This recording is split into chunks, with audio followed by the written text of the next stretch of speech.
1987, we traveled nearly the entire length of Vietnam, from Hanoi in the north to Saigon, now called Ho Chi Minh City, in the south, all the time looking for traditional hand paper making.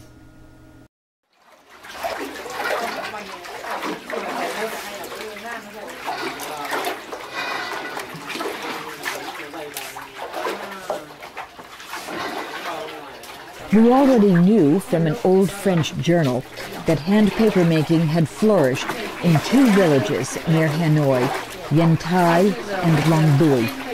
And Dard Hunter, the famous paper historian, actually visited these villages in 1934 and wrote a wonderful little book about his experiences there.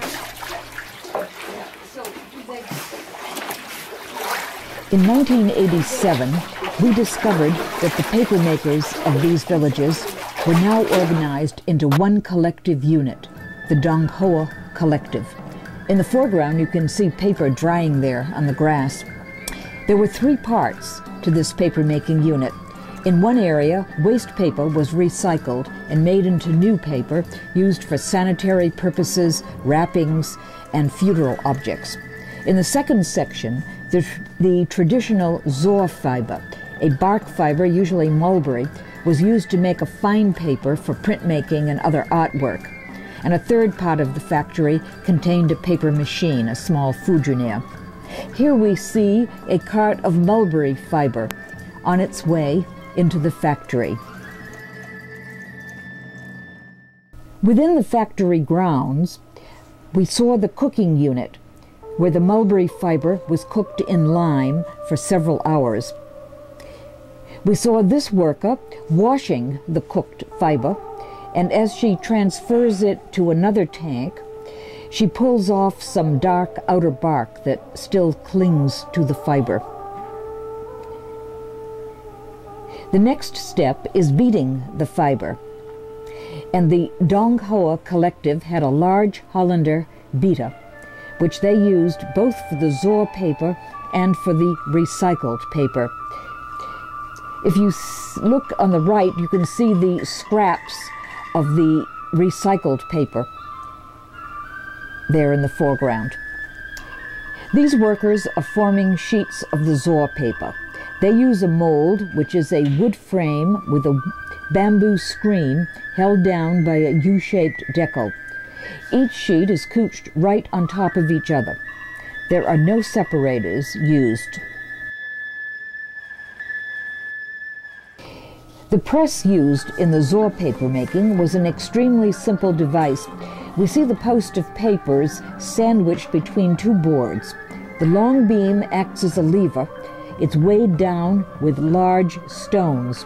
The other end fits into a hole in the wood structure of the press. The weight of the stones pulls the vertical beam down on the paper, thereby pressing out the water. Finally, the damp sheets of paper are hung on rods to dry in the sun.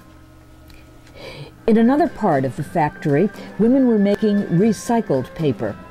The molds are different. A wood frame is covered by a piece of woven screening. There is no decal.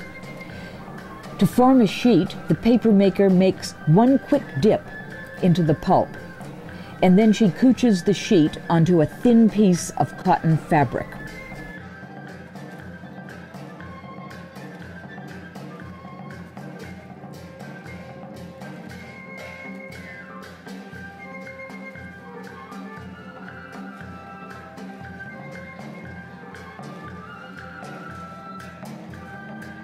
Here's a good view of the flat screen over there on the left and the separators between the couched sheets. Then the post of papers is pressed. Here the workers are using a large hand-operated screw press to press out the water.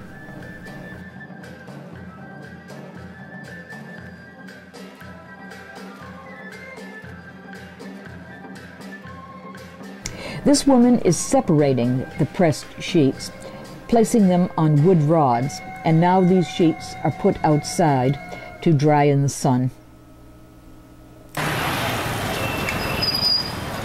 We have returned to Hanoi in the year 2000, tremendous changes have occurred. The collectives have been dismantled. We see some sad reminders of the past war. But private enterprise is flourishing. The city is lively, bustling, and thriving. It seems everyone is roaring around on a motorcycle. We went back to the area of Long Bui and Yen Tai and managed to find some paper makers who had started up again with individual workshops. We met Mr. Van Landuk, whom we see here, working at his beta. He makes paper from recycled paper, but tells us that formerly he made special papers from Zor fiber. But now there is little demand. We see his paper press here, which he operates manually with a hydraulic car jack.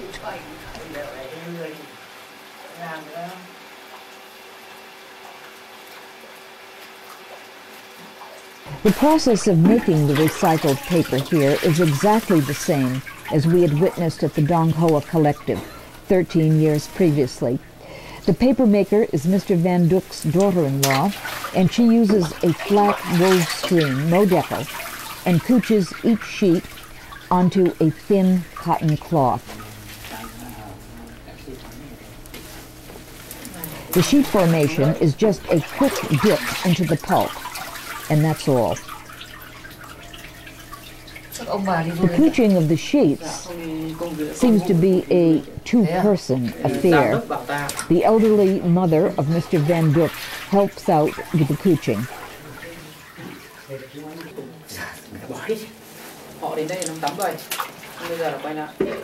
And it is her job later to separate the pressed paper and place it on rods for drying.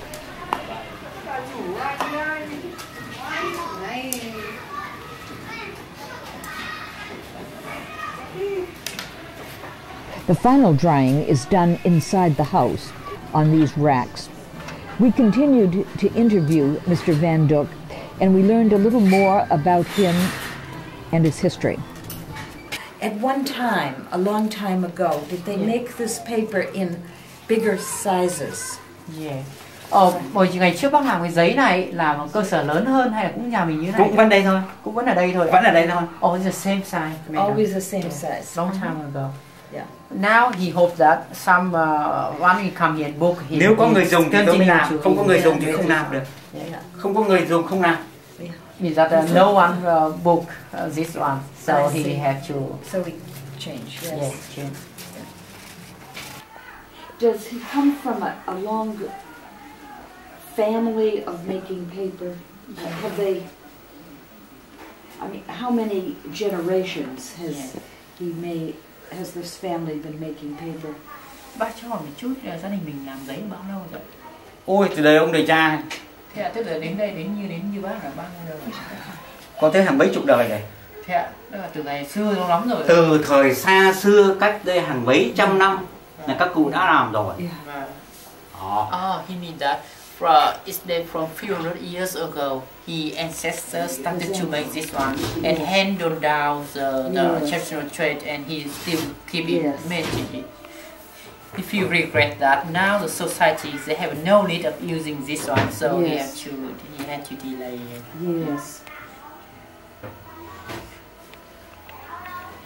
Now he brings his paper with his recycle. Yes. Giấy này là giấy tái sinh.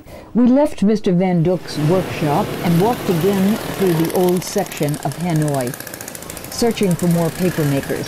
And we were successful. We found another producer of recycled paper, Mrs. Nguyen Tinook. See the junk paper in the foreground there.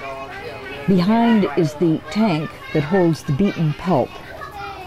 The workshop here was far more spacious than Mr. Van Duk's, and we had a better view of the processes. Mrs. Nguyen had 2 young employees working at the vats.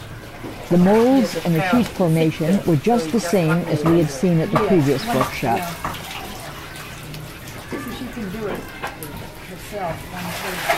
Just one quick dip of the mold into the pulp, and then it's couched on the thin fabric sheet.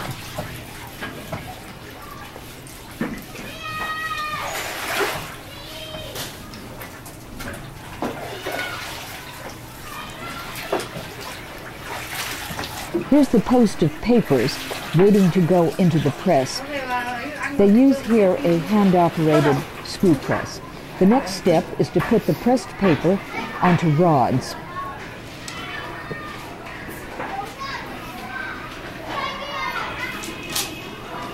Paper tears easily, but it doesn't matter. She patches it up a little bit and it's okay. Now the damp paper is put on racks outside and dries in the sun. They're asking me something.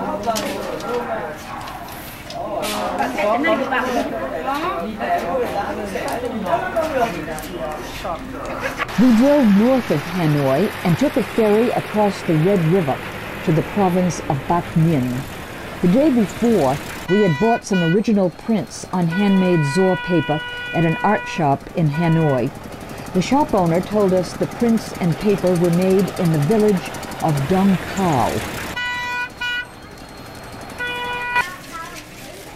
We walked through the village of Đăng looking for the workshop of Mr. Nguyen Van Buur, where Zohr paper was made. We all had also learned that up to 1990, nearly the whole village was involved in making paper.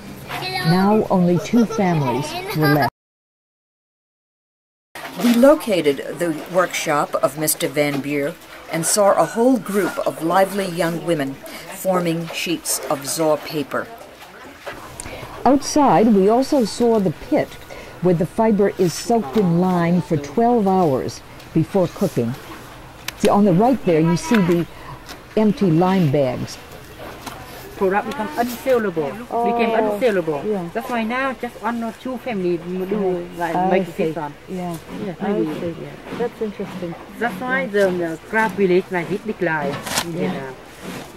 And here's the cooking unit, a 55-gallon drum in which the fiber is cooked for 10 hours. The young man here is taking off the black bark, preparing the fiber for the cooking pot. The bark fiber varies in width and length, so he's adjusting the size of the pieces so that it will all cook evenly.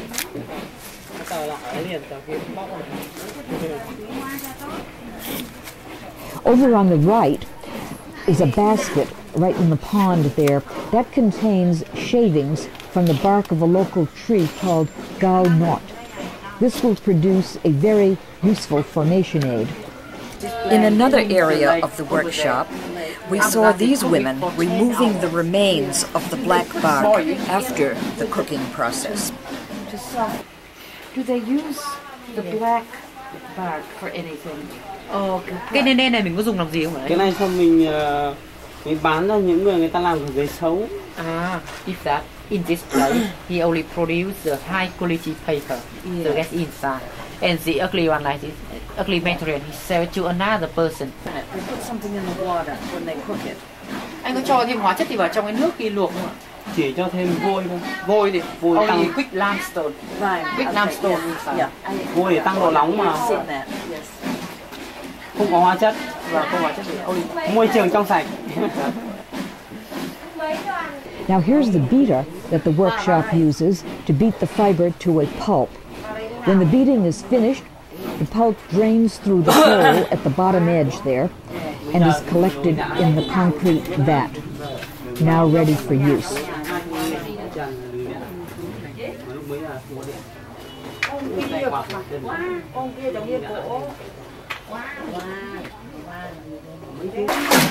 There were 7 young women working at sheet forming. The girl at the vat is vigorously stirring the pulp to keep it in suspension. She does this routinely after adding either more pulp or more formation aid. In front of each vat is a container of formation aid, the stuff that we had seen in the basket in the pond. The strips are simply soaked in water and a mucilaginous liquid is produced. This thick liquid is mixed with the pulp in the vat and helps to disperse the pulp on the screen, producing even, consistent sheets of paper. You can clearly see the details of those molds. The molds they use are the same we had seen in 1987 for the making of Zohr paper.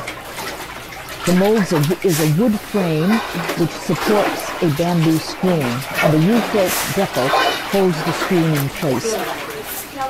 To form the sheet, the paper maker dips the mold in the pulp, does a shake, then disperses the pulp over the screen and throws out the excess pulp.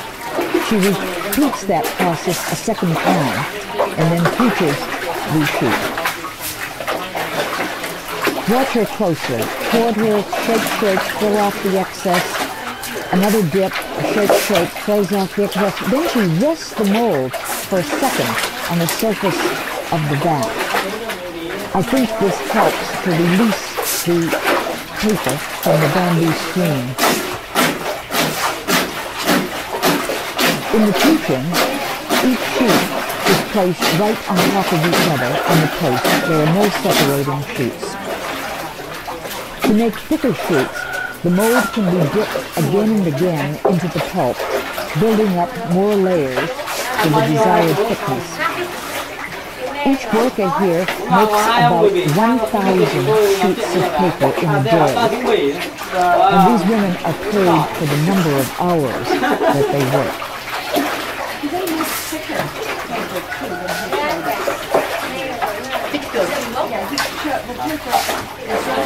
Next, the post of papers goes into the press. The press is a manually operated screw press. And see how slowly the worker is applying pressure. The slow pressure prevents the papers from sticking to each other. And the pressing is done over a time period of 30 minutes.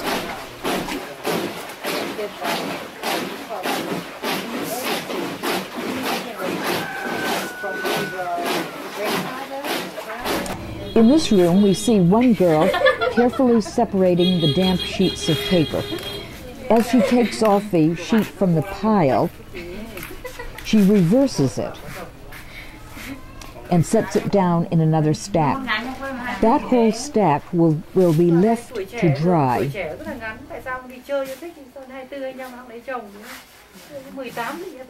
Nhưng mà tập tục ở nhà quê thì cứ thế. Chứ còn thành phố thì 27, 28 đã lấy chồng đâu.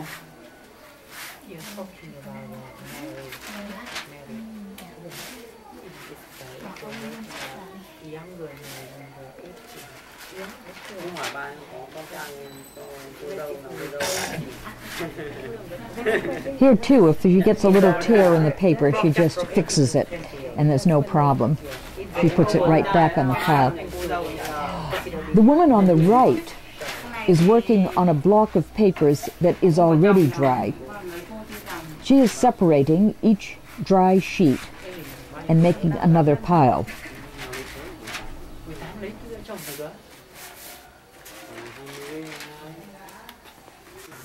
In this room, the finished paper is being sorted and packaged for sale. All of the paper made here is quite special. It's sold for woodblock printing and painting, for the wrapping of ceramics that are shipped overseas. It's used to line the backs of paintings because it's from moisture and insects. It's also used in books of special Chinese and Vietnamese writings. And gold beaters use it as a substrate in the beating of gold leaf.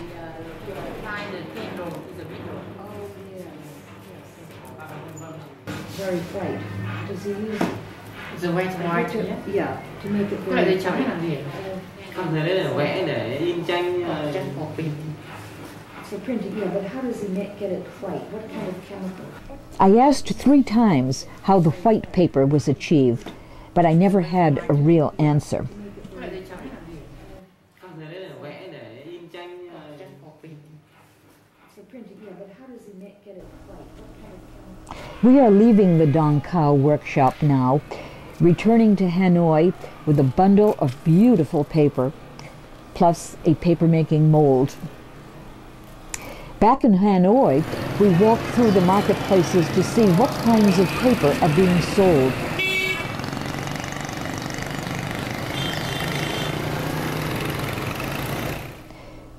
We are on a street called Pho Hong Jae, which means paper street in Vietnamese. At one time, we were told nearly every shop on this street sold paper. Now we found only a few.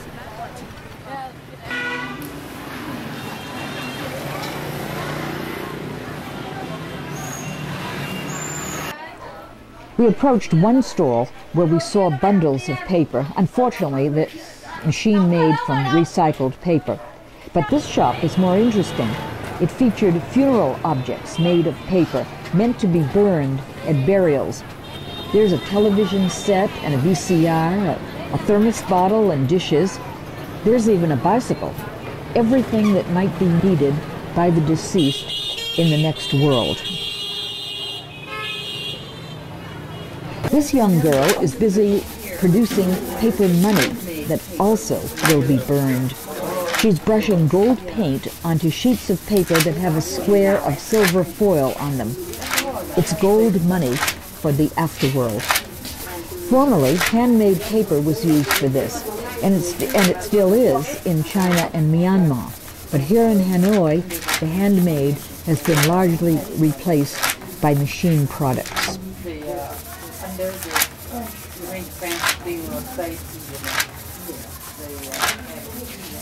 In 1987, as we traveled south from Hanoi, we passed many Cham ruins of religious monuments.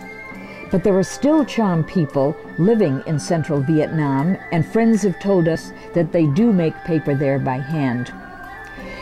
We had one more paper-making experience to relate. In 1987, we ran into a small group of Americans who had served in the Vietnam War and now had returned to visit. They were the only Americans we met that year. When they heard that we were researching hand paper-making, they told us that we would see a lot of rice paper drying by the roadside. And this is what we did see often on the long road south to Ho Chi Minh City. These round objects were called by the Vietnamese guides rice paper, but it's a misnomer. They are not paper at all. They are thin cakes of rice flour that are used by the Vietnamese as wrappers to make delicious spring rolls. So ended our paper research, and along the way we made some new friends.